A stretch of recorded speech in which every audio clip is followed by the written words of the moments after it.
Salam sejahtera. Terima kasih karena bersama dengan saya di Nazilin Unity Channel. Tuan-tuan dan puan-puan sekalian, akhirnya Anwar Ibrahim menjawab tentang PRK, pilihan raya. Semalam Rafizi mengeluarkan satu teori yang dianggap oleh pengikut dan penyokong Anwar Ibrahim PKR Tegar sebagai teori yang bodoh. Mereka kata teori Rafizi sekarang ini dah terlalu ke laut.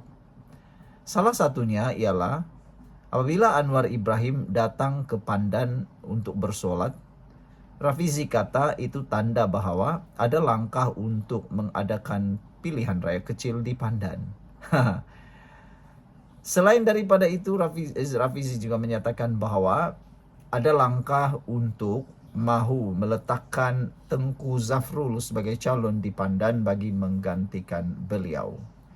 Tuan-tuan dan puan-puan, ramai penyokong PKR Tegar yang menyokong Anwar Ibrahim menyatakan, kalau itu memang benar, bagus kata mereka.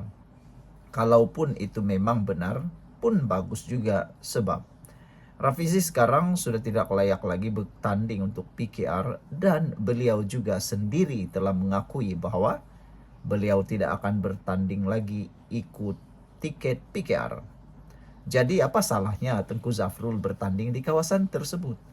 Rafizi dah terlalu awal memberikan teori dan kata Puan Zarkasi, Rafizi sibuk meraih simpati.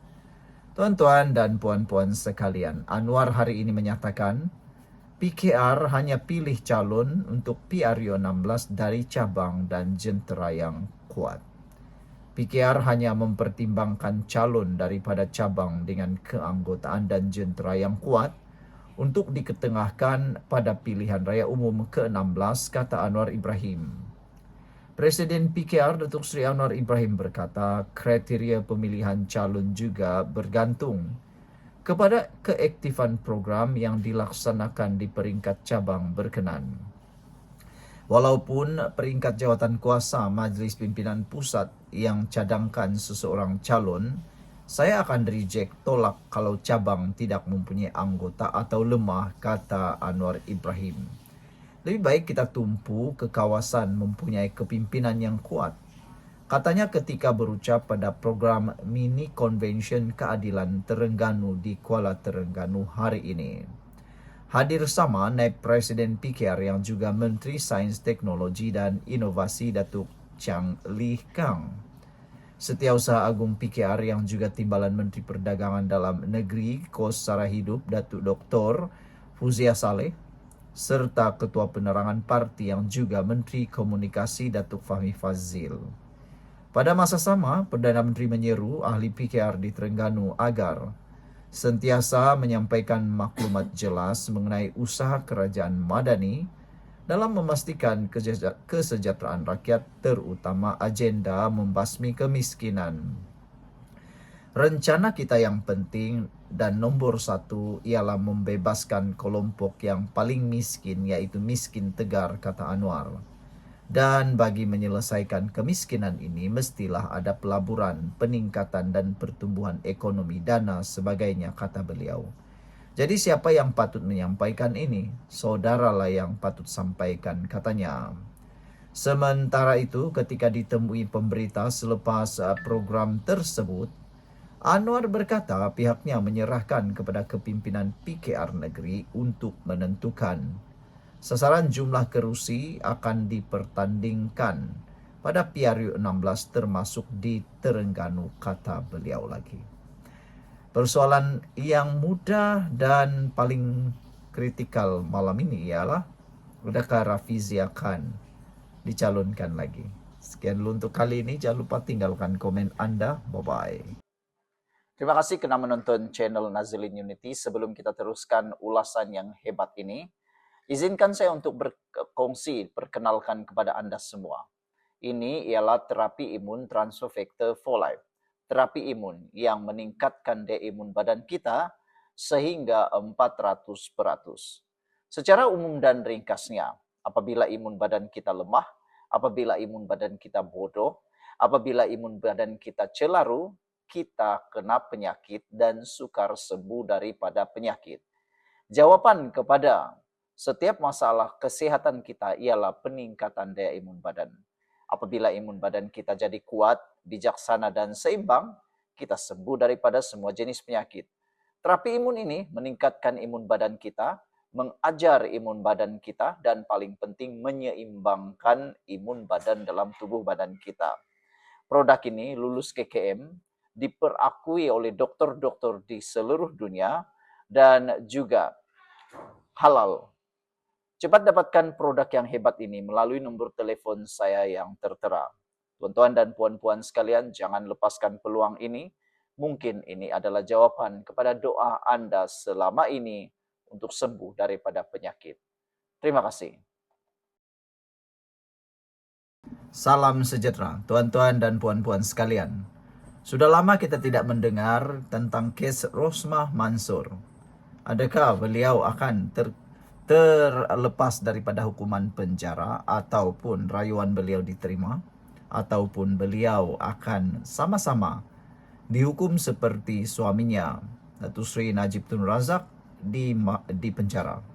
Hari ini satu lagi pendedahan menarik dan luar biasa berkaitan dengan barangan kemas Rosmah Mansur. Bayangkan tuan-tuan dan puan-puan sekalian, menurut pendedahan ini, tukang kemas, barang kemas, hantar barangan RM60 juta ringgit tanpa kewajipan beli. Wah, saya tidak dapat bayangkan macam mana banyaknya barangan kemas yang bernilai 60 juta ringgit. Yang kita ni ada barangan kemas yang bernilai 1.000 ringgit pun kita sudah berpinar mata nampak. 5.000 ringgit pun berpinar mata kita nampak. Bayangkan ada barangan kemas bernilai 60 juta ringgit.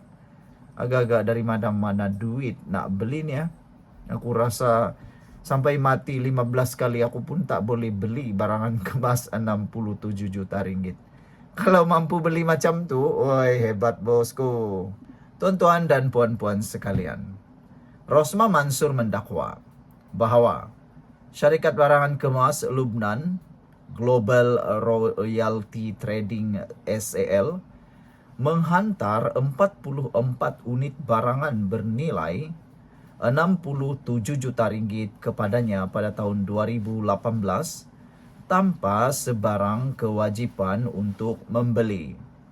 Wah, tuan-tuan dan puan-puan sekalian, pernyataan ini sahaja sudah membuatkan kita rasa bingung. Bayangkanlah macam mana syarikat barangan kemas ini sanggup menghantar 44 unit barangan bernilai 60 juta ringgit itu kepada Rosmah. Sejauh mana kekayaan Rosmah sehingga sebuah syarikat yang besar seperti ini sanggup menghantar 44 unit barangan kemas berjumlah bernilai 67 juta ringgit ni. Rosmah Mansur bukannya seorang jutawan yang bilioner. Tapi kenapa syarikat ni sanggup? Tentu syarikat tu tahu Rosmah mempunyai sesuatu nilai, sesuatu kemampuan untuk membeli. Tapi persoalannya, dari mana bawa uang untuk membeli 67 juta ringgit barangan kemas itu? Tuan-tuan dan puan-puan sekalian, saya nak tanya kepada kamu semualah. Macam saya cakap tadi, 15 kali saya mati pun tak mampu beli barangan kemas bernilai 60 juta ringgit. Mungkin kamu mampulah kan? Rosmah, wah, dengan free datang, ditawarkan datang, ditayangkan kepadanya tanpa kewajiban untuk membeli. Wah, seronok jugalah. Dengan kata lain, cuci mata. Macam itulah. Isteri bekas Perdana Menteri Najib Razak juga mendakwa bahawa tiada dokumen disertakan bersama penghantaran tersebut. Malah dia juga tidak pernah meminta barangan kemas itu dihantar. Jadi kalau begitu maksudnya syarikat ni suka-suka datang sajalah promosi. Macam tak tahulah. Tapi saya kurang percayalah dengan perkara itu. Mana mungkin sebuah syarikat besar membawa begitu barangan yang bernilai besar itu suka-suka datangkan dengan insurannya, pengangkutannya, keselamatannya. Merugikanlah kalau satu barang pun tidak terjual. Itulah. Tapi tak tahulah menurut Rosmah tanpa perlu dibayar dan dia tidak pernah meminta barangan kemas itu dihantar. Rosmah berkata demikian ketika memberi keterangan di Mahkamah Tinggi Kuala Lumpur hari ini sebagai defendant tunggal dalam saman sivil 67,46 juta ringgit yang difailkan oleh syarikat barangan kemas itu terhadapnya. Pada masa material tersebut, saya adalah istri kepada Perdana Menteri Malaysia. Oleh itu, 44 unit barangan kemas tersebut dihantar kepada saya atas dua sebab. Pertama, ia dihantar kepada saya untuk pemeriksaan dan atau tontonan saya dengan harapan atau jangkaan bahawa saya akan membeli barangan kemas tersebut. Kedua, ia dihantar kepada saya dengan matlamat dan niat supaya saya akan memakai atau menggunakan barangan kemas tersebut supaya ia dapat menarik, mengumpul dan meraih publicity melalui kredibiliti saya di kalangan orang kenamaan serta golongan elit tempatan dan asing, kata Rosmah lagi. Justru 44 unit barangan kemas itu dihantar kepada saya untuk kepentingan planatif sendiri dan sebagai bentuk promosi berkaitan barangan kemas tersebut, katanya dalam pernyataan saksi.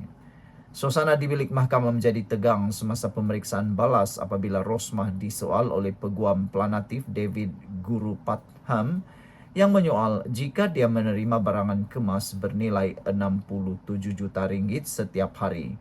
Dan adakah normal untuk menerima barangan bernilai tinggi tanpa dokumentasi?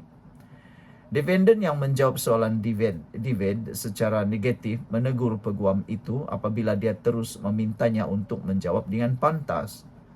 Kata Rosmah, saya cuma cuba memahami soalan awak. Saya sedang memprosesnya di dalam kepala saya. Beri saya masa, jangan ganggu saya, kata Rosmah. Saya sedang memproses apa yang awak baru katakan dan kemudian awak marah saya. Tolong berikan saya masa sesaat, kata Rosmah lagi. Awak tanya saya jika saya mendapat konsainan ini sepanjang masa, tanpa sebarang dokumen, bukan semua, kata Rosmah.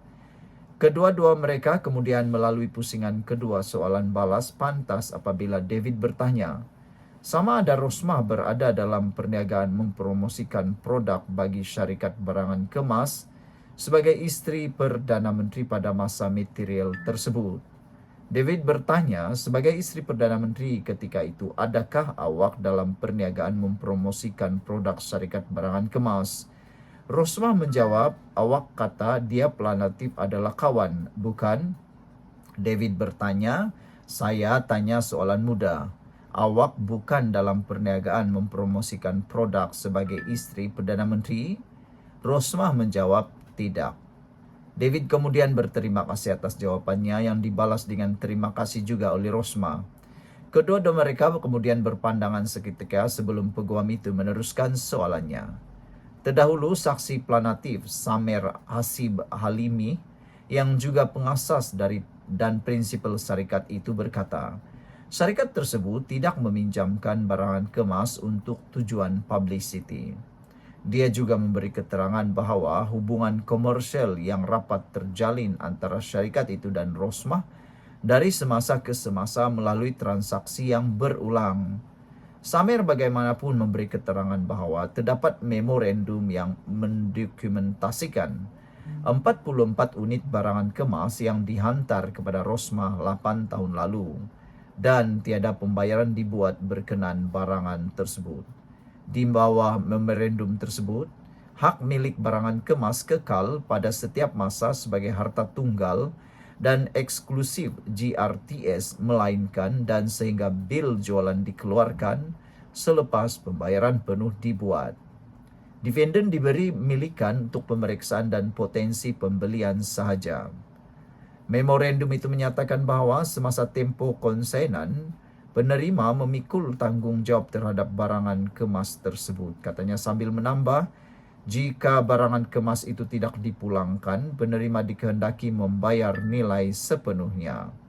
Dia juga memberi keterangan bahwa Rosmah menandatangani memorandum yang mengakui penerimaan 44 barangan kemas tersebut dan tidak menguruskan pembayaran bagi mana-mana barangan itu.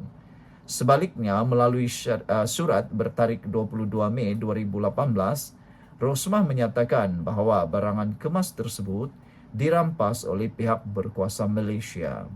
Perbicaraan di hadapan Hakim Kwee Chiu Sun bersambung esok. Sekian untuk kali ini. Jangan lupa tinggalkan komen Anda. Bye-bye. Hello guys, ini ialah walkie-talkie Bofeng BF888S. Dapatkannya di Shopee, murah. Guys, ini ialah headphone Onikuma K2 Pro.